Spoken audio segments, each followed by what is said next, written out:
end of humanity for me is a symbol of what we must prevent at all costs. We cannot let our children die. We cannot let our grandchildren die.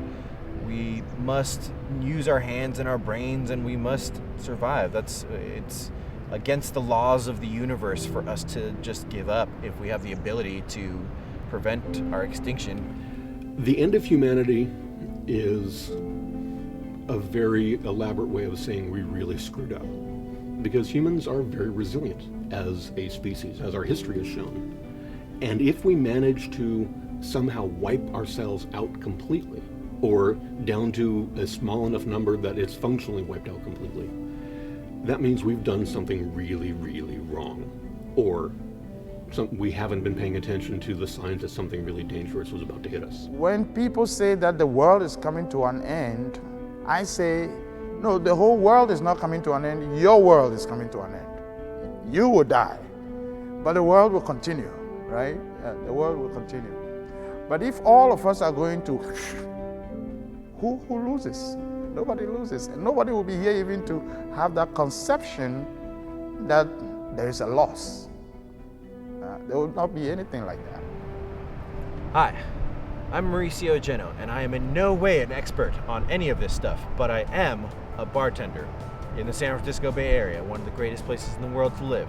I've been a bartender for 7 years, and I've learned a lot about people. Obviously, I don't know everything about people. I'm not a psychiatrist, but I am part of a profession that used to be the psychiatrist of the town. So I do see a lot of human nature played out in front of me. My name is Jame Cascio. I am a professional futurist. I work primarily with the Institute for the Future in Palo Alto, California. The way I like to think about doing futures work is it's actually something akin to a vaccination. Because what it does is it basically sensitizes the body of the organization to be able to recognize the early signs of a change. I am Kwame Asenyo, and my profession is a Catholic priest. Originally, I come from Ghana in West Africa. I came to this country about 16 years ago.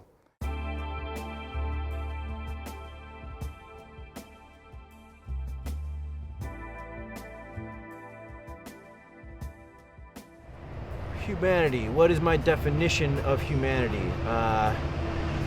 We are this kind of fucked up but beautiful organism. We've only been around for a cosmic microsecond if you compare us to the rest of the world. I mean, there's the whole fact Tyrannosaurus Rex is further away in time to Stegosaurus than we are from Stegosaurus. So that means that, like, it's been 65 million years since dinosaurs went extinct. But before dinosaurs went extinct, there was an entire more 65 million years where there were still dinosaurs. As time goes on, as our technologies and our decisions about technology evolve, we may very well end up with multiple entities that think of themselves as human, but may not technically be part of the same species. Basically, over the course of human evolution, there were typically at least 3 simultaneously present hominid species. And at this point, there's only 1, and that's really unusual. And so that allowed us to grow up as a species thinking that we were it, that we were the pinnacle of the kingdom of life, or the pinnacle of evolution, depending on when you're talking to someone. And that, I think, gave us a bit of a pathology. It gave us a bit of a psychological problem, because we think of ourselves as something unique when we're really not. Humanity tells me that somebody must have a big plan of this universe that I don't know everything about yet. But what human beings do, or humanity as a whole, is, for me, a reflection of a bigger, all-encompassing reality. People call it God. I would call it God. Other people call it different things. But for me, that is what humanity is.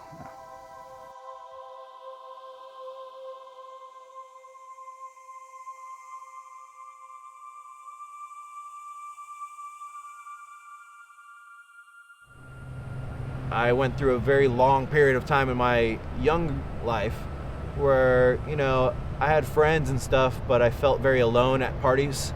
It is a weird thing. I learned to get over that eventually, but I think, it's just that Holden Caulfield thing from Catcher in the Rye. You just like, nothing pleases you. I can describe one time when I went on Thanksgiving Day, when I spent Thanksgiving Day in my room. Okay, I didn't go anywhere. And everybody left and went to their own families and stuff. And I stayed in my room. And yet I didn't do anything in my room. So I couldn't even connect to some of the things that are private to me, let alone to connect to people outside or events that are taking place outside. That sense of disconnection, humans that feel a disconnection. Once I can feel disconnection, I feel that I'm human.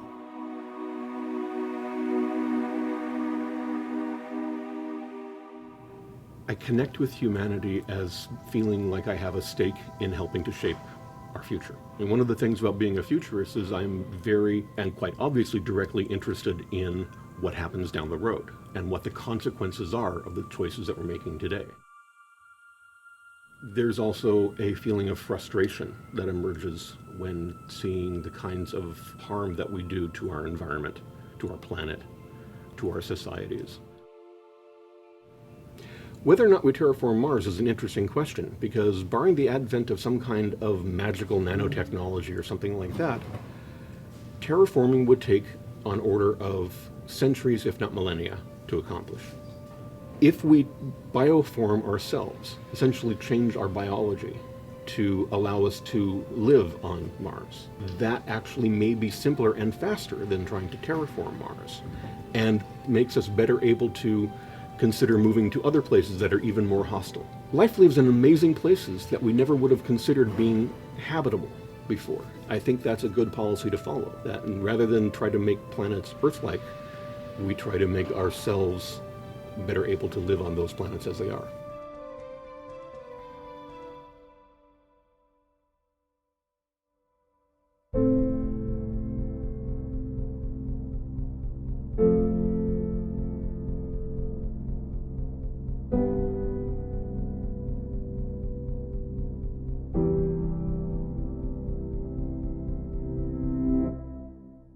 That's a tough question. Yeah, but it's also a legitimate question. And the question is, if human beings go into extinction, will there be God? Will there still be God? Well, I don't know. All I know is that there is God because there is me, there is humanity. I think there is God because there is humanity.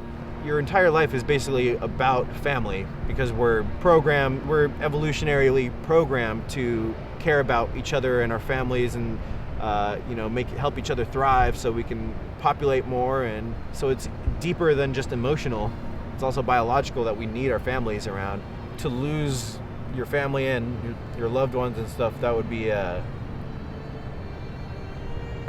sinking feeling that would never end.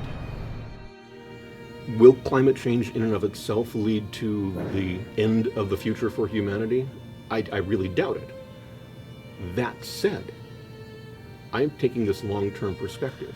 And if we can say that, well, climate change over the course of the 21st century, once we get over that, we'll have a really great 30th century. If we can get through it for the next 1,000 years, we'll be okay. That doesn't sound very appealing for a lot of people. We're more likely, I think, to have a really rough next 50 years. And by the end of this century actually be doing okay. There are a few wild cards, of course. There are things that could happen that could eliminate us as a species. And they could be anything from inventing a technology that targets humans, some kind of really nasty nanotechnology or biotechnology that doesn't value humanity and sees us essentially as a source of carbon. Inevitably, I think we'll have to come up with a way to survive in general. I mean, that's the code of our existence, just keep surviving.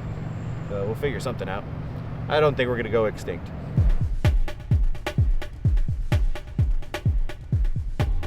You want human extinction?